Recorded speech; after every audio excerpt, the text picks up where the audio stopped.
What do you wear on a day-to-day basis? Chances are it's a hoodie and sweats, or a t-shirt and jeans, or some other combination. But 150 years ago, this was not the norm. Hi, I'm Sci-Fox, but for today's video, I'll be Historical Foxtion instead. This video is my final project for my PUS history class.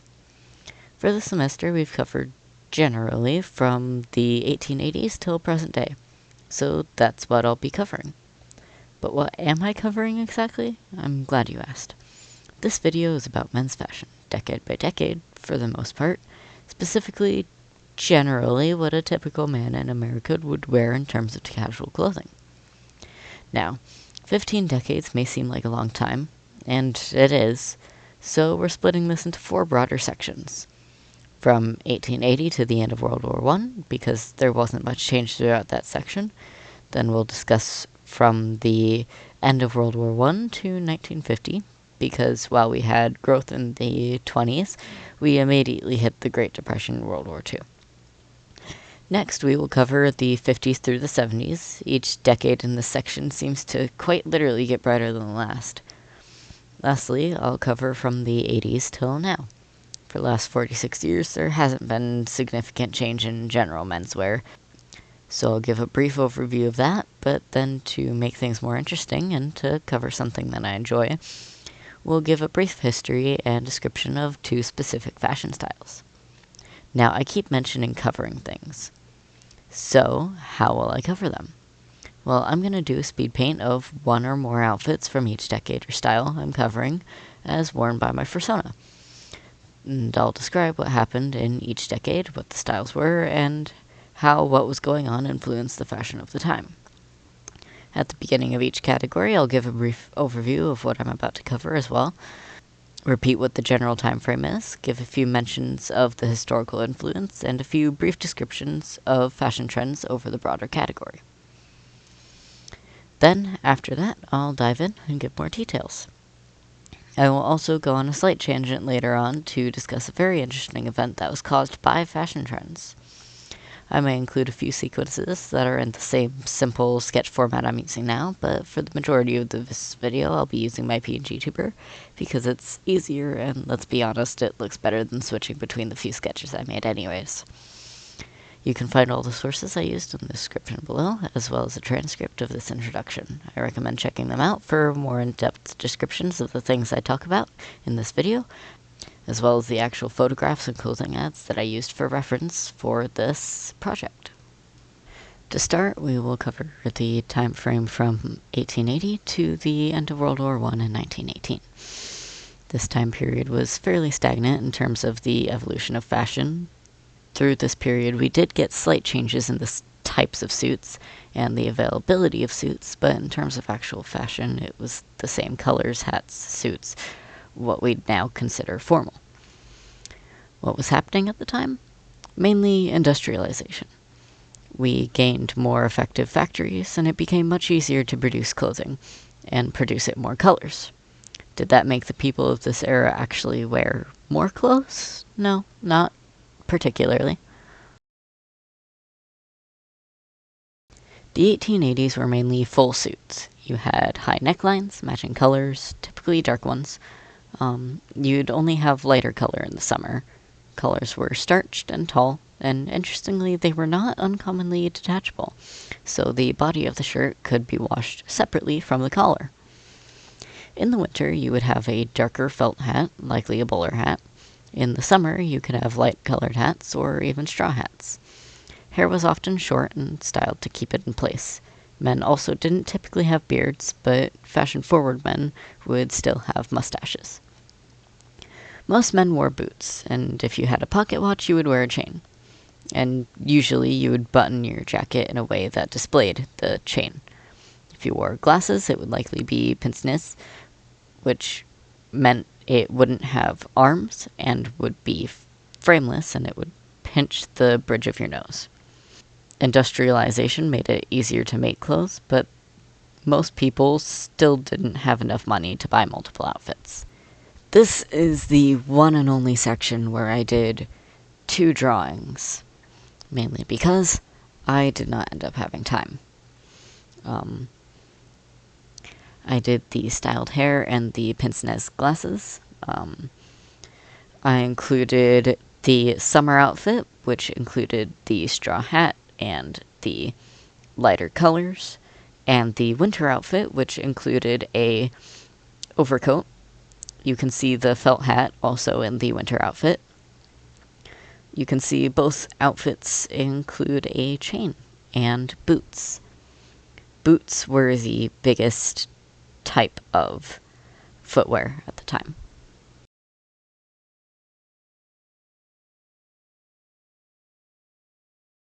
Very little changed from the 1880s to the 1890s. While necklines and collars and hats all got taller, there wasn't much else that changed. Industrialization continued, but even though clothes could be mass-produced, they were still too expensive to have a wide variety of outfits. For this decade, as I said, there wasn't a lot of change. I went for a more summer outfit. While there was the felt hat, there is also those lighter colors. There is an odd vest, which, while it wasn't super popular during this time period, it wasn't like the worst thing ever. I also did framed glasses, but you can see the frames aren't very thick.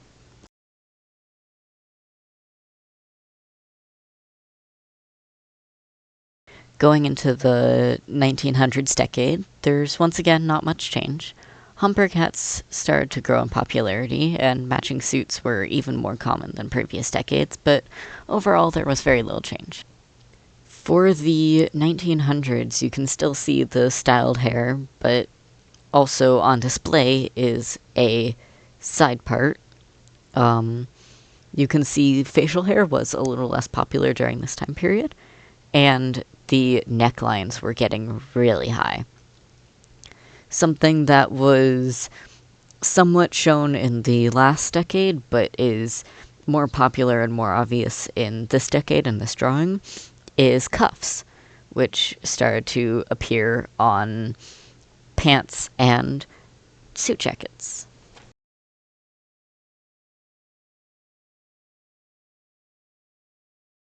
Finishing out this section, we have the 1910s. With this decade including the First World War, it's easy to see why there continued to be very little change.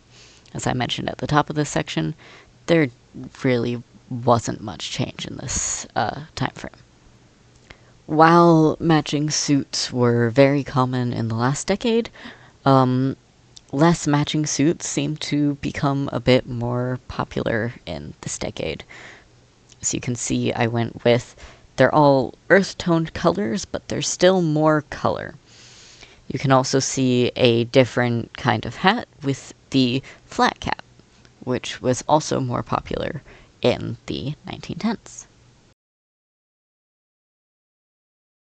While there wasn't a massive change in fashion over this time period, the biggest thing was suddenly people had color. The Great War is over, the economy was booming, everything's great, and now we both can afford and do afford to buy more outfits, and more colorful outfits. Now, one thing that is important to mention in order to explain just how much people cared about their fashion standards in the area is the Straw Hat Riots. Yes, you heard that right. The Straw Hat Riots of 1922. Over the course of 8 days, people fought in the streets over hats. As I mentioned before, straw hats were worn in the summer, felt hats not in the summer.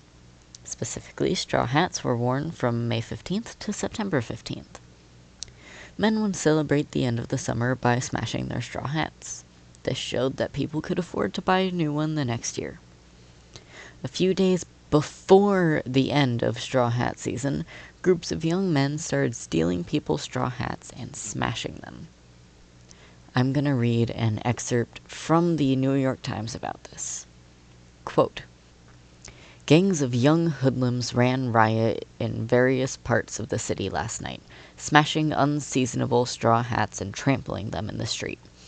A favorite practice of the gangsters was to arm themselves with sticks, some with nails at the tip, and compel men wearing straw hats to run a gauntlet.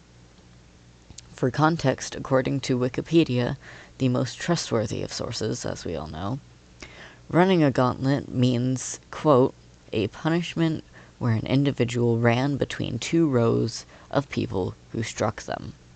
According to the article on this I found, one man lost his eye. Let me repeat that. Some guy lost his eye over a hat. It's the 1920s. The war's over, the economy is booming, people started to wear more colors. Rich swatches became a thing, and you could even wear vests that didn't match the coat and trousers. In this decade, you'd see more patterns and colors on ties, and more accessories. You'd even see shoes instead of boots, and pleats and pants. Thicker glasses frames also started to become popular.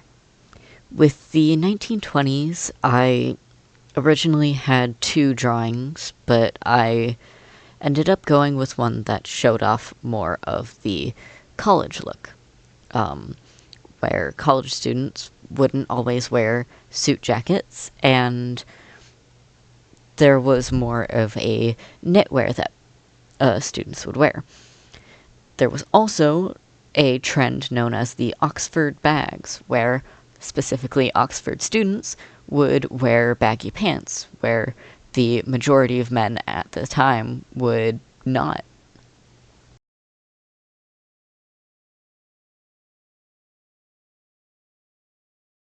And now we get to the 1930s, and the economy has crashed. Color is still more popular, but people were less likely to wear vests, more likely to wear belts, and less likely to be able to afford tailored clothing. Some people even stopped wearing hats. There were generally a lot less accessories, but if you could afford it, you'd have sunglasses. For the 30s, you can see thicker glasses frames and facial hair beginning a resurgence, but that will quickly go away again. Double-breasted jackets could be pretty popular, and you can see the less visual of the vest.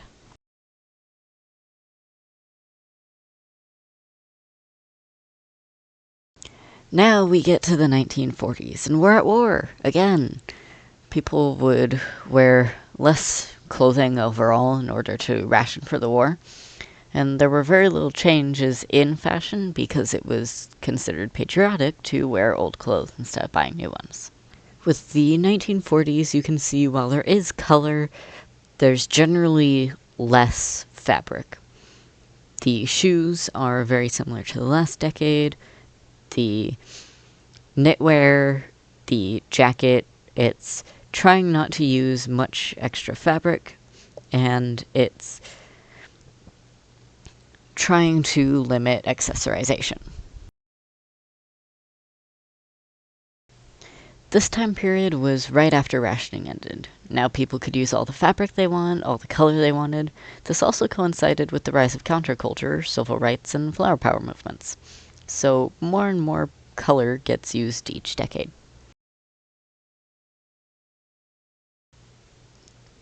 Starting with the 1950s. I personally really enjoy the fashion of this decade. People didn't have to ration anymore, and so fashion just very suddenly changed. Suddenly you have a whole bunch of colors. People wouldn't need to wear a vest or a tie or a suit at all, at least not for casual wear. People didn't need to wear hats, and shorts became a lot more popular than they were in previous decades. The hairstyles of this decade were also very interesting, long on top and short on the sides. Often they were very styled.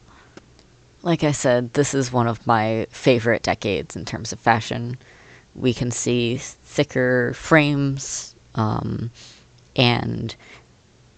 while the outfit is still closer to formal than most people wear nowadays with the collared shirt, it's a lot closer to our modern casual. You can also see the colors starting to become a lot of a bigger thing now that the war's over.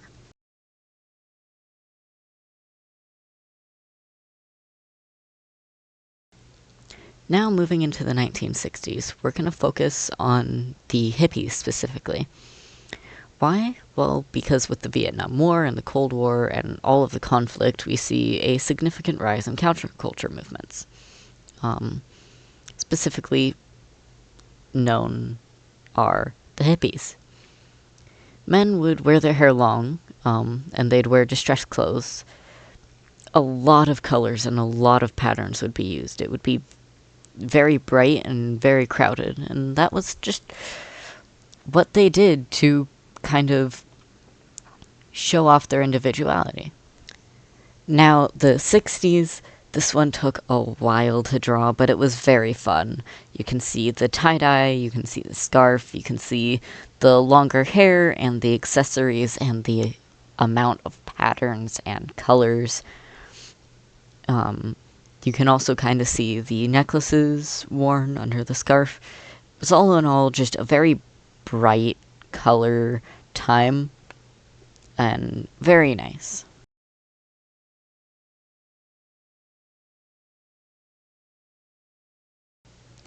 Now, the 1970s were bright, to say the least.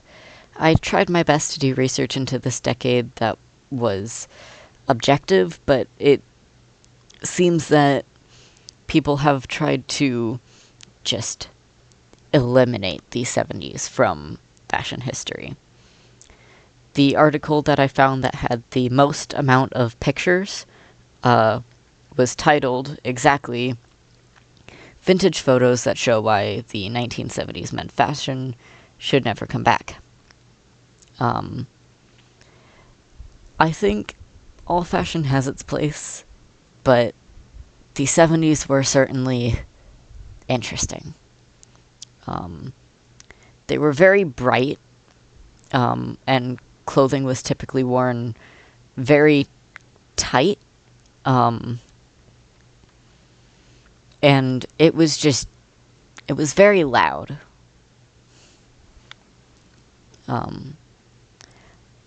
Not many trends from the 70s ended up sticking around. Now, this doesn't show all of the best outfits from the 70s, but like I said, it was hard to find good sources on this.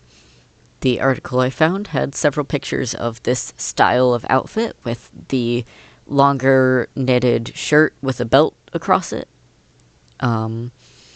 And so that's what I went with. But a lot of the clothing of the time was more bright and tight-fitting. Now, we saw the last decade, and it was a lot. And when the 80s come around, people seem to generally just decide, nope. From the 80s and on, it's basically just what we have now for our main fashion. So, for this section, I'm going to cover two specific styles that I personally find interesting. The first style I'm going to be covering is scene kids.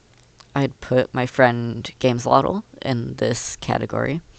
And instead of using my persona, as you may be able to see for this section, I'm doing a fan art of him. I'd recommend checking him out after this video. He does animation, and he was awesome enough to send me reference photos of outfits for this project.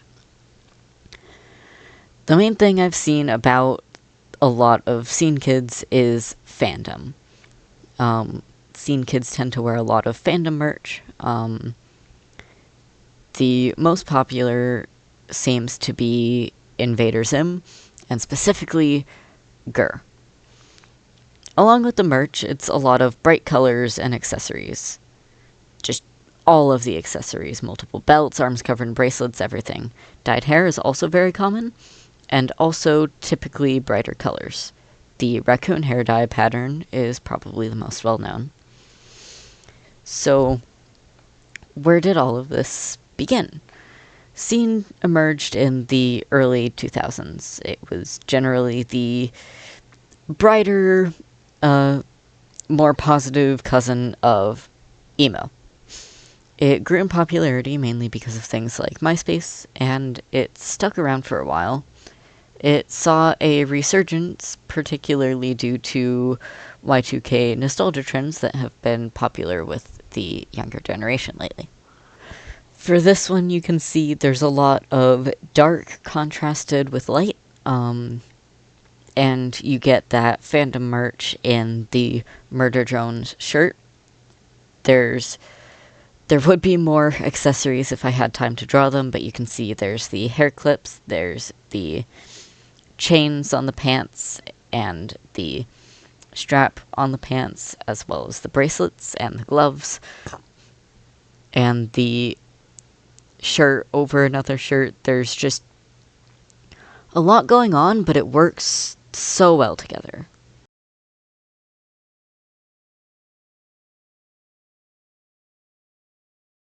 Now, for the last section we're going to cover in this video, this is the category I'd put myself in personally, when I'm actually awake enough to put together an outfit.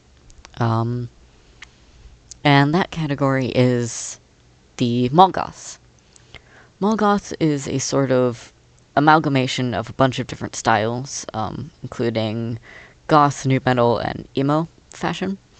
This subculture originated around the 90s when stores realized that alt culture could be monetized. When this happened, people could get mass-produced alternative style clothing from, well, the mall. Hot Topic and Spencer's are the main places that these clothes were being bought. The style ended up continuing to evolve and grow into its own style, despite the name being originally used to criticize them. The style, as I mentioned, and as is in the name, is mainly fashioned from places like Spencer's and Hot Topic. The basis of the style generally is big pants, little shirt. Baggy pants with tighter fitting top. Covering pants with zippers, chains, straps, and other things is also common, as well as just generally accessorizing. Studs, spikes, and chains are the biggest things. Makeup for mall goths tends to be fairly simple. I know for myself, at least, I tend to just do the emo liner and go. Hair tends to be plain black for mall goth guys, but dyed hair like mine isn't that uncommon either. As you may be able to tell, the outfit that I've drawn for the mall goth is the outfit that I have my persona wearing right now in front of you. But a more complicated version. That is because this is an outfit that I possess myself, and like I said, I consider myself a mall goth. You can see the amount of accessories and the dark colors, the mostly black and white, but with a few pops of color. And yeah. Basically everything from the real-life outfit that inspired this is from Hot Topic.